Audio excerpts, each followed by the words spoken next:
Good morning, church. Good morning. Have we had fun or what, guys? Man, it has been an incredible weekend. My name is David Skidmore, and I come from Murfreesboro, Tennessee. Bring you greetings. Thank you. Wow, Tennessee, nice. I bring you greetings all the way from almost the other side of the country. What a great blessing to be back at SoulLink again. 2016 was the last time that I was here, and I'm just going to tell you, Bamel, you guys know how to host. You all have done an awesome job. SoulLink, can we give them a hand? They've done a great job. From the minute that Rob picked us up at the airport and had water bottles waiting in all the cup holders for us and drove us over here, got to the hotel and they had gift bags. And then we showed up here and we were greeted warmly by people out in the parking lot directing everybody where to go and welcoming us at the doors. People from all generations. It was so awesome to see. And then the thing I looked forward to the most, going into that hospitality room. Oh, man, Deanne and her team does such a great job. And I told students, if you want to know what it was like for Moses to watch the children of Israel go into the promised land without him, just watch all the kids stand at that door and look in that door and watch all the adults eat from the land of milk and honey. And that was the picture of what it's like. I was like, that's what Moses felt. That kid right out there. It was so awesome. And if you dropped a crumb, the Ghostbusters were there with their backpacks with the vacuum cleaners just to pick it right up. What an amazing facilities team, a security team, all of the tech people. It's been an absolute joy to be with you. David, thanks for giving up your pulpit for one day. I'm honored to be able to be here. But Bamel, you need to know, and I mean this seriously, 100 years from now, I get emotional when I think about it because I believe this to be true. There will be some kid who will be closer to Jesus because his mom or dad or grandmother or grandfather came here and had an awesome time because some of you took 30 minutes to bake a pan of cookies or showed up to clean up or said, okay, for one Sunday, we'll let worship be a little rowdier than we normally like it. Because you did that, heaven is going to be fuller. When that hymn of heaven is sung, more people will be there because you said, hey, let's open the doors and you all come on in. And we're so thankful, SoulLink, aren't we? Man. Okay, now, I've only got a limited time and I've got to recap because a lot of people are looking around going, what's going on? And those that are here, they don't want to hear it all again. And so we're just going to give a little bit of recap. So, SoulLink, if you're willing to let the Bamel folks know what we've been talking about, say, oh, okay. All right. We started off with a question mark, a big question mark on this side of the stage. And then we started talking about all of the questions and how do we get to the exclamation point on the other side of the stage. I told you the story of a guy named Martin Spector who said we need a way to capture a thought that is both a question but also that is full of wonder. And so Martin Spector in the 1950s or 60s developed a punctuation mark called the interrobang. The interrobang is a real punctuation mark. It's the first ending punctuation mark to a sentence in the English language in over 300 years. And he said, I'm going to come up with this symbol that is both question and exclamation. And we're going to call it the interrobang. The problem is he released it in a New York literary magazine on April the 1st in the 1950s or 60s. And everybody thought it was a joke. Nobody thought it was real. But it was totally real. Some typewriter keyboards still have the interrobang on it. He called it the interrobang. Some people call it the exclamaquest. And as I shared with SoulLink, it's for questions like, why didn't you tell me the time for the meeting changed? It's not just a question, it's also an exclamation. Or for those of us who come from out of town, questions like, just how long is FM 1960? Because it's not just a question, it's something that takes something I don't understand and something I'm amazed by. And it puts them all together. And so we talked about the three questions of adolescence. The three questions of adolescence are who am I? Where do I fit? And why do I matter? And every one of your children and grandchildren are asking this question. Some of us, even at 52, are still asking this question.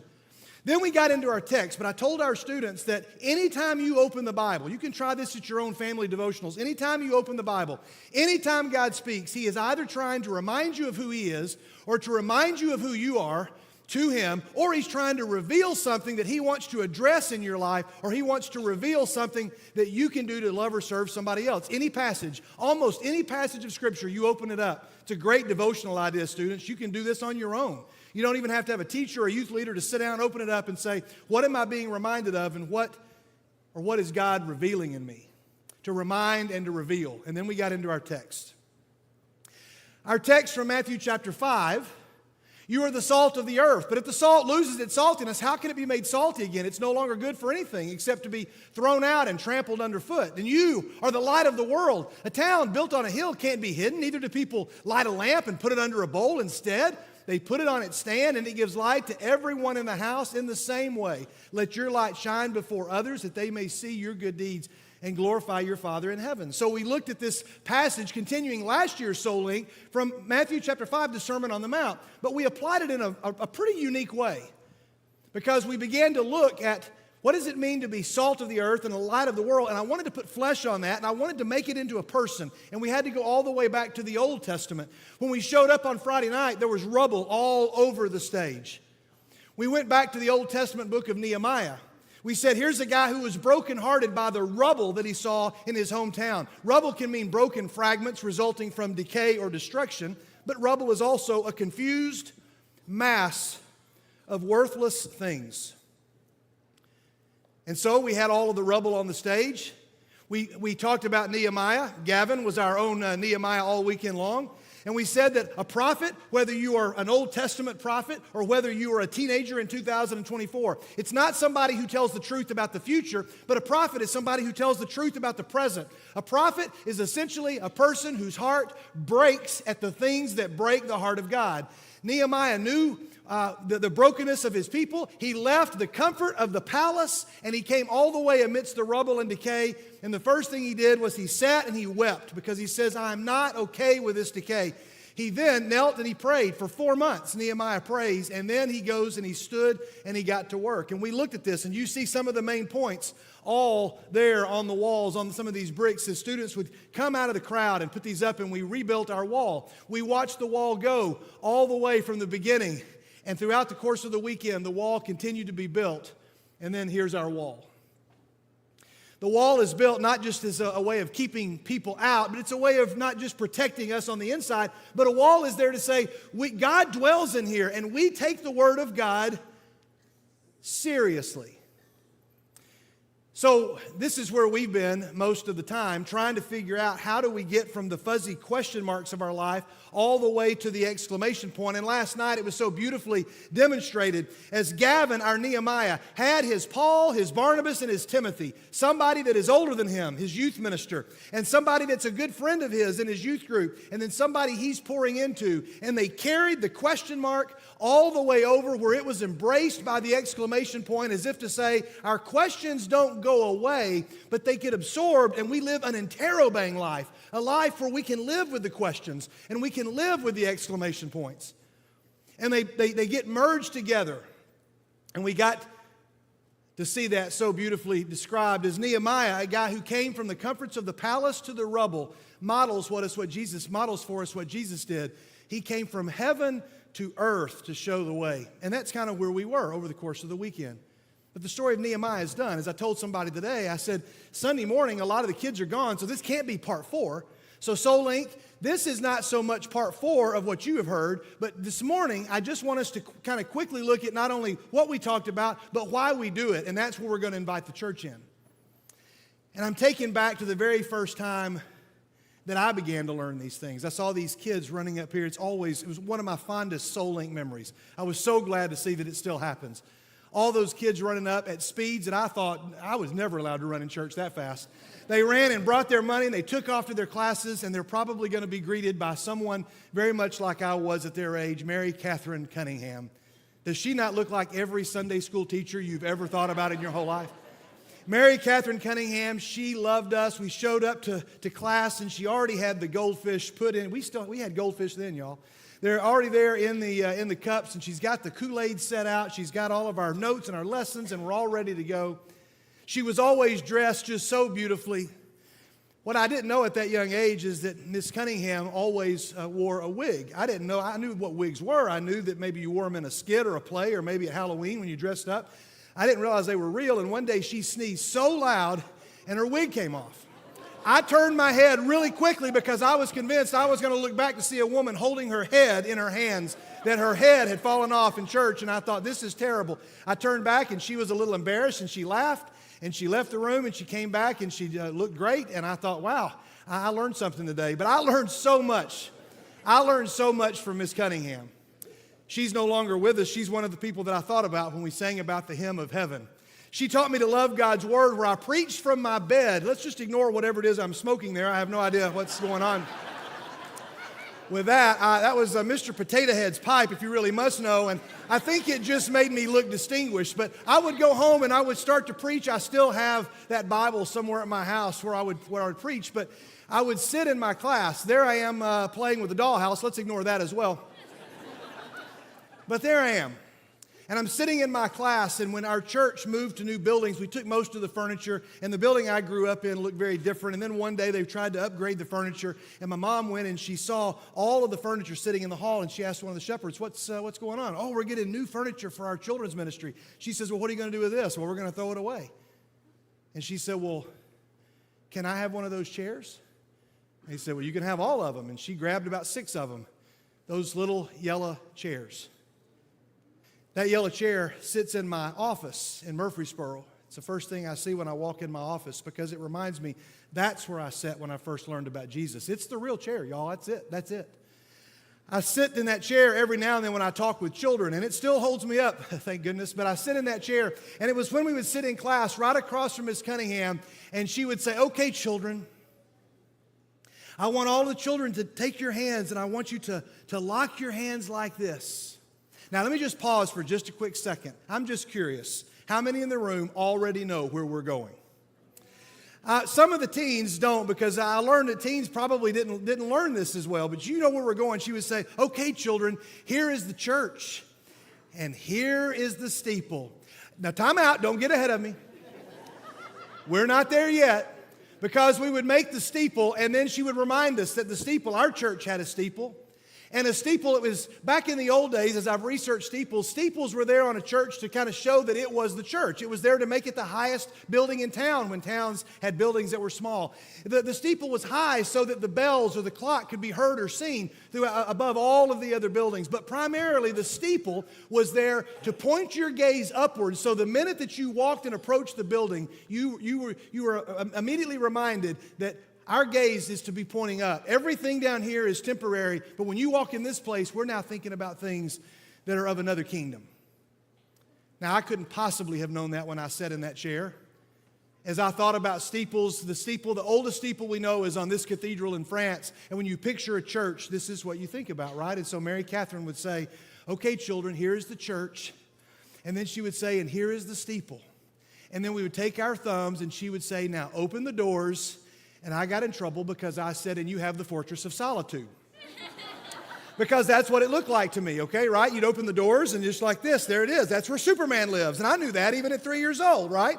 Maybe you don't know what the fortress of solitude is, but then Mary Catherine would say, now, David, no, we don't need any of your pop culture references, not in class today. No, she said, here we have all of the people.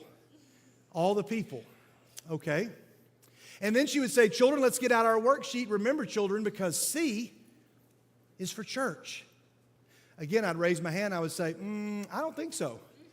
No, I don't think so, Miss Cunningham, because I think we all knew of a certain age that C was for cookie. And I said, by the way, Miss Cunningham, we know you got cookies in that cabinet somewhere, so let's bring them on out while we're doing class. Let's just make this, come on.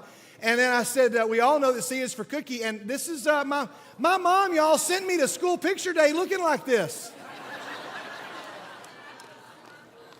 My wife, I showed my wife this picture. She said, David, that'll get a person beat up.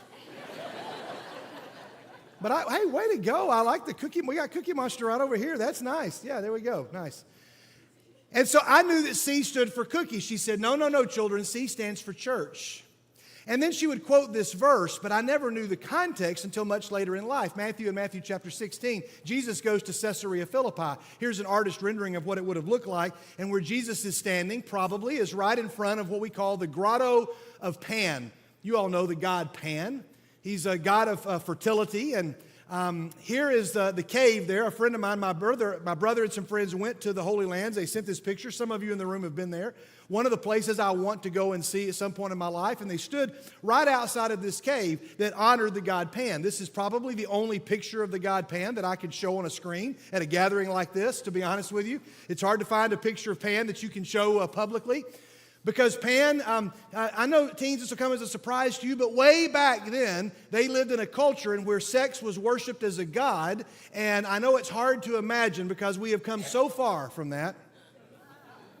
But here at this cave, this opening of this cave is known as the gates of hell because they thought this was the gateway to get to where Pan and other gods lived. And outside of the cave were all of these insets where idols of Pan would exist. And people would come there and they would offer their sacrifices to Pan. That's a nice way of saying it. All kinds of acts would be performed to entertain and to try to elicit the worship of this god Pan. And Jesus stands right there at the front of this cave and he says, "Who do people say the Son of Man is?" And of course they answered. Some of them say you're John the Baptist, some Elijah, some Jeremiah, the prophets. But what about you? Who do you say that I am? And then Peter answers, "You are the Messiah, the Son of the living God." And Jesus says, "Blessed are you, Simon, son of Jonah, for this was not revealed to you by flesh and blood, but by my Father who is in heaven. And I tell you that you are Peter, and on this rock I will build my church, and the gates of Hades will not overcome it." Church, he's standing in front of the gates of hell as he says this, as if to say to the people there,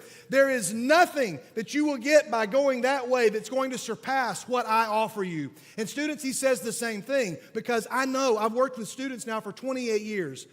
I'm 52, and I'm not so sure. The other day, my daughter had some friends over, and they were saying, "Oh, we love coming to your church. Your dad is so cool." And my youngest daughter goes, "Let's not get carried away there."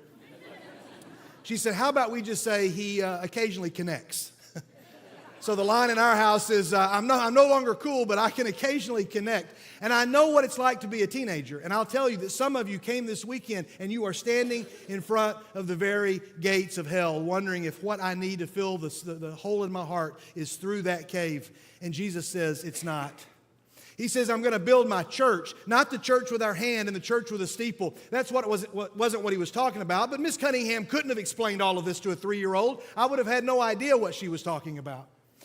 She also had maps hanging up in the classroom. I couldn't even spell my name, let alone figure out how to navigate the world on a map. But she had these maps of Paul's journeys. And this is the map that we see before Paul's journeys. And this is what the church looks like at the end of the book of Acts. Before Acts, there are no Christians, there are no churches. And at the end of the book of Acts, with no cell phones, no social media, and no vehicles, no motorized vehicles, the church and the gospel is now on 3 continents. I don't think we grasp how unbelievable this is. And we're sitting here because of that work. And yet there are people that look at this story and they open it up and they say, "Seriously?" And you're here, but a lot of people aren't, because they say, I just can't take the church seriously. And so churches get cleaned out and turned into gymnasiums. I don't know if it's to a church with a gym. I think that's totally fine. But when the church leaves and it's only a gym, we got a problem. Or maybe a church becomes a beautiful library, or maybe somebody buys it and turns it into their house, or a church becomes a brewery, or a church becomes a frat house, or a church building becomes a skate park or a dance studio, or now it's a climbing gym or a place where you go and play laser tag, because the people have left the building. And we say, "Oh, look at that church." The church, no, there is no church. The church is gone. Talk about a fortress of solitude. And our churches are being abandoned, and our students are walking away from their faith. And it's easy for us as adults. I don't want to meddle because I'm one of you, so don't be offended. It's easy for us as adults to say, why don't these kids of this generation take the church seriously? And could it be because they have looked at the people who modeled for them what they were supposed to do, and they don't see us taking it seriously? And they're just good at imitating what they see. And they do what they see. So Jesus tells them at the beginning of Acts, he says, "You'll have power when the Holy Spirit comes on you, and you will be my witnesses in Jerusalem and in all Judea and Samaria and to the ends of the earth." And that includes Houston, Texas. And here we are because of that promise. But we didn't get there without Acts 8:1.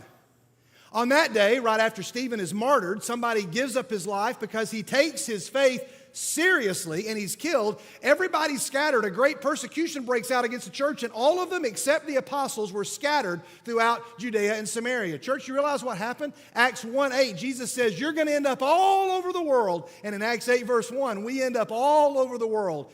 You don't get Acts 1, however, without Acts 8:1. And church, this is what's happening to you guys today, teens. It's what's happening to you. People are saying, we don't like what you're saying. We don't like what you're living. We don't want to hear it. And when you take the Word of God seriously, there's going to be consequences. And yet what we want is this. We want everybody to be filled with awe. Isn't that awesome? We want to be filled with awe, but you see there's a lot of words missing in there. What's all missing? It says they got to be filled with awe because they were devoted to the apostles' teaching and to fellowship and the breaking of bread and prayer.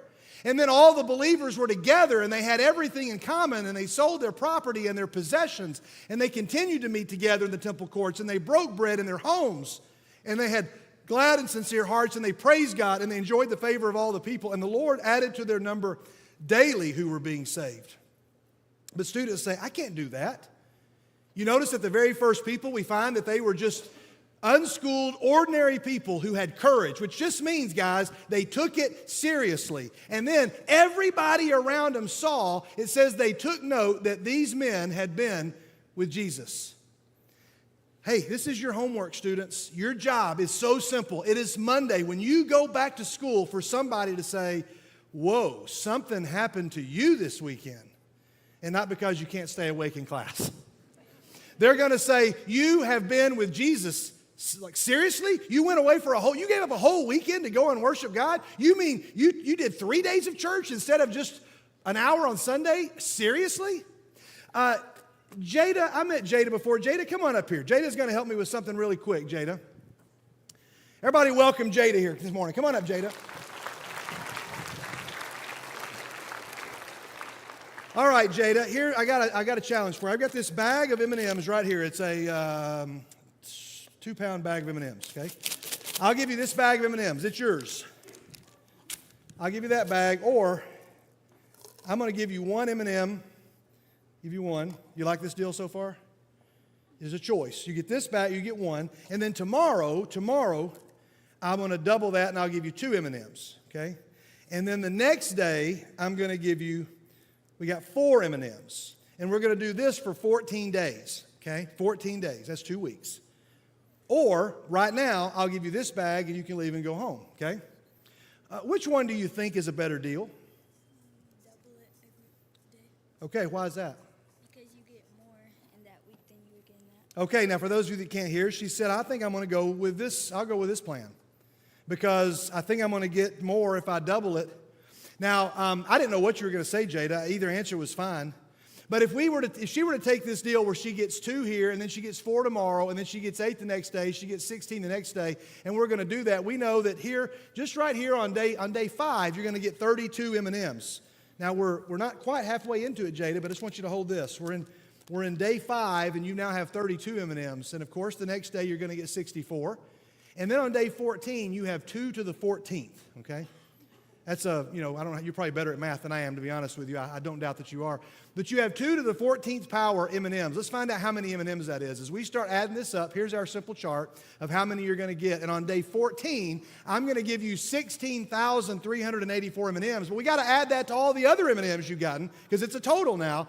And so it turns out you're going to end up with 32,766 M&Ms. You made a pretty good deal. You have a brother. Is your brother here? Yeah, he's pretty excited about this deal because now he's got a lot more M&Ms, right? Okay.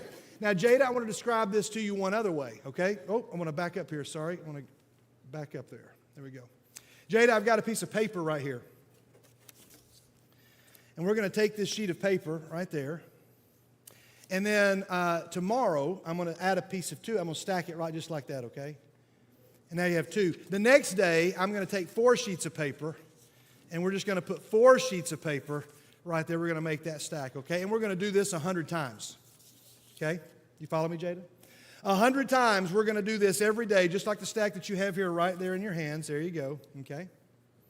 Now, Jada, I want you just to tell me, by the end of the 100th time that we do this, Give me an idea of how tall this stack of paper is going to be, you think? Right where? Right here? Okay. After we do this 100 times, let's show me again. I wish I had a ruler so I could actually measure if you're right. Okay. I want you to just hold your hand right there for a second, okay? I want to just walk us through really quickly, Jada, what's going to happen. I think we'll be able to see it on this screen. You can watch the screen up there. On the 10th day, it's going to be 4 inches, and on the 15th time we do it, it's going to be too high for your house. And then on the 24th day that we do it, it's going to be longer than a soccer field, Jada. And on the 30th day we do this stack of paper is going to go 62 miles into space. And if we do this 47 times, Jada, this stack of paper is going to go all the way to the moon. And Jada, if we do this 100 times, by the way,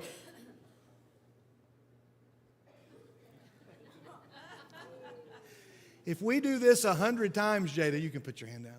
If we do this 100 times, you know how big that stack of paper is going to be? That stack of paper is going to be 13 billion light years away. I knew you were ready. Some of you thought you were ready for a big number, but nobody's ready for that number. Just by the power of exponential growth. I'm going to share one more thing, but you know what? You made such a good deal. You can take that bag with you, Jada. Have a seat. Thank you so much. Give Jada a big hand. So SoulLink, as we get ready to wrap this up, I just want to remind you of how this is going to work. Let's imagine that we did SoulLink, except we had 100,000 people, okay? All the people at Bama are like, no. Deanne's like, how many cookies is that? You have 100,000 people, and let's imagine that we have 20% of them that give their lives to Jesus. So 20,000 people. If you're with me so far, say I'm with you. That's 20,000 people. And let's imagine we're going to do that every day for a year. We're going to have a SoulLink with 100,000 people every day for a year, and we're going to have 20% of them come to Jesus every day. At the end of that, at the end of a year, we're going to have 7 million Christians. That sounds incredible, right? If we have 7 million Christians, then how long is that going to take? How many days are we going to have SoulLink with 100,000 people where 20,000 of them become believers before we reach the entire world's population of 8+ billion people? How long do you think it's going to take? I'll tell you, it's going to take you over 1,000 years. 1,095 years from now, we will have reached the entire world. So SoulLink, get ready to volunteer because we got a big work ahead of us. But is Gavin still in the building? Gavin, are you still here? Oh, he's over here. You moved. He's always over here. Gavin, stand up. This is the last time, Gavin, I promise. Gavin's like, oh, man, don't make me come up there again. So, I know, I said that last night, right? It was the last time for Saturday night. Gavin, this is going to be it. Now let's imagine, Gavin, we got to decide, are we going to have 100,000 people, or what if, Gavin, you decide that you're going to spend a year with a friend of yours, the guy beside you. What's your name? Brandon, stand up. You decide that for a year, Gavin, just for a year, you're going to disciple Brandon. You're going to study with him just for that year. And at the end of that year, we now have 2 disciples, you and him. We've got a whole year. You're like, wait a minute, we could have had 7 million people, but now we got 1. And now we got 2. And then the next year, Gavin, you're going to disciple somebody else, and Brandon, you're going to disciple somebody else. So at the end of that year, now we're going to have 4. Church, if you're still with me, say I'm still with you. Now we're going to keep doing that, and we're going to figure out if we keep doing this and we just keep doing that, where there's 2, then there's 4, then there's 16. If we just go on this plan, now how long is it going to take us to evangelize the entire world's population of 8 billion people? It's going to take us 34 years. My guess is you're going to live another 34 years.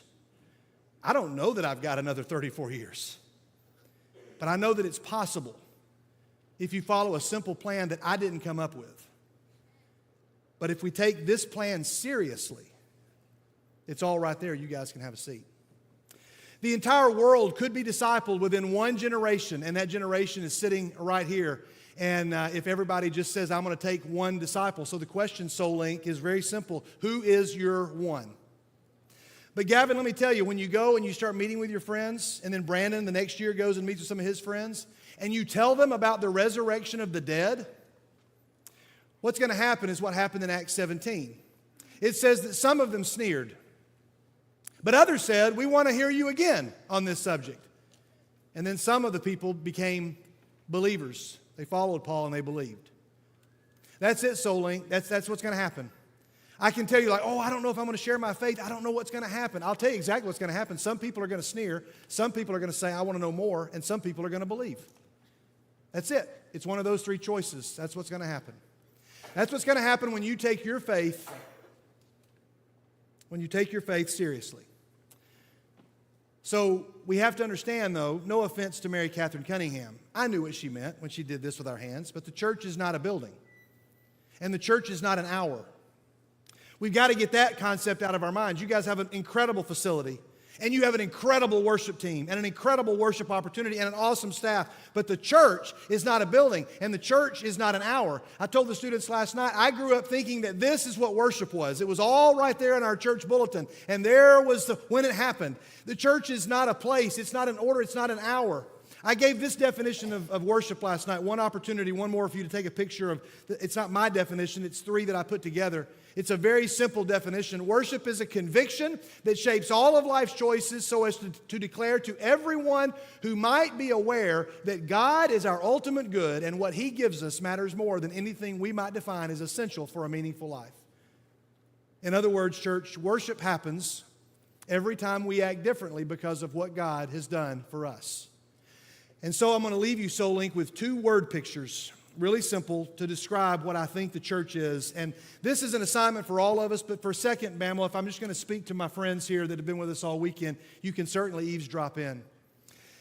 Stained glass, you all have seen churches with stained glass. You've seen the steeples, and you've seen, you know what churches look like. And some of your churches, maybe your grandparents' churches, have some stained glass windows. They were kind of like the PowerPoint of the early generation. They told the stories in pictures. And perhaps my favorite example is the Winchester Cathedral. In 1642 in England, Oliver Cromwell and his forces came in during the Civil War, and they stormed the churches to try to rob the caskets of all the kings that were buried there, hoping to find treasure. What they found were bones, no treasure.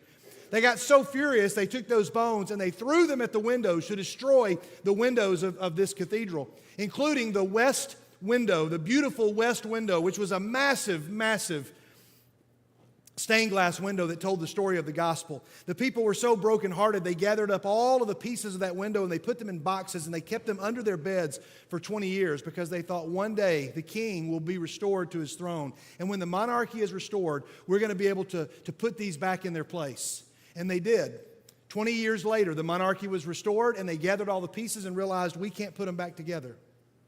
We can't put it back together. It's like the biggest jigsaw puzzle ever. And they said, you know what? Let's just put them together. All the pieces are here. We're never going to get it just right, but let's just put it all in the window. And they did. And if you get really close, you'll see that it's just kind of a collage. 100 years before collage art was ever really invented. And a window that once looked something like this, now when you get up close, looks like this. And what people began to realize is that the church is a broken body made beautiful. Because when the sun, S-U-N, would come through that window, it would create what they call a kaleidoscopic wonder on the floor. And people still come from all over to just see this beautiful image of these colors that hit the floor when the sun shines through that which is broken. Why would people come to see something that's broken? They do it every Sunday here, right? They do it every Sunday where I am. They gather up. The church is a body, is a broken body made beautiful. The last image. In 2017, there were Chilean wildfires all over the country of Chile that destroyed 1 million acres, so many forests, hundreds of millions of dollars of damage. Aerial photographs look like this. And so there were those that said, we're never going to get this back until two sisters and their 3 border collies, Das and her daughters Olivia and Summer, they said, we have an idea. What if we packed them with these little, equipped them with these little backpacks, and we put seed inside of the backpacks, and our dogs love to run, and we just sent them off into the world, and they ran through these forests and just delivered and spread all of the seed, and they did. They covered 25 miles a day, these dogs running. They'd run back, they'd pack them again. For 6 months they did this, and 15 forests were regerminated and started to grow because somebody took seriously the idea of we are not okay with the decay. But there's only you 2 sisters and you've only got 3 dogs. I don't care. We'll do something. And they begin to spread. And so SoulLink, this is the best picture I can think of this moment because we're equipping you with little backpacks, not real ones. But we're putting all of these truths. Remember all the things I said would fall into your broken hearts? The church is not a room or an hour where we sit, but it is a calling from which we are sent. So when somebody said, hey, where's your church? You say, well, it's there, it's there, it's there, and it's there, it's there, and it's there. And so our time together is done, church. And we sit down in the little chair. And I'm going to, if you don't mind, I don't think that Mary Catherine Cunningham would mind if I rewrite our little poem. Because when I go home tonight, sitting in that chair is going to be my granddaughter, Mary Mae Montgomery. Mary Mae will be sitting there waiting for her Papa Skid, and I'll tell her about what happened here. She doesn't understand words fully yet, so it'll be a fun conversation. But when I sit down with her one day, I'm going to sit in that little yellow chair, and I'll say, Mary Mae, and I'm going to ask you guys to do this now. Just get your hands out and just put them in your lap.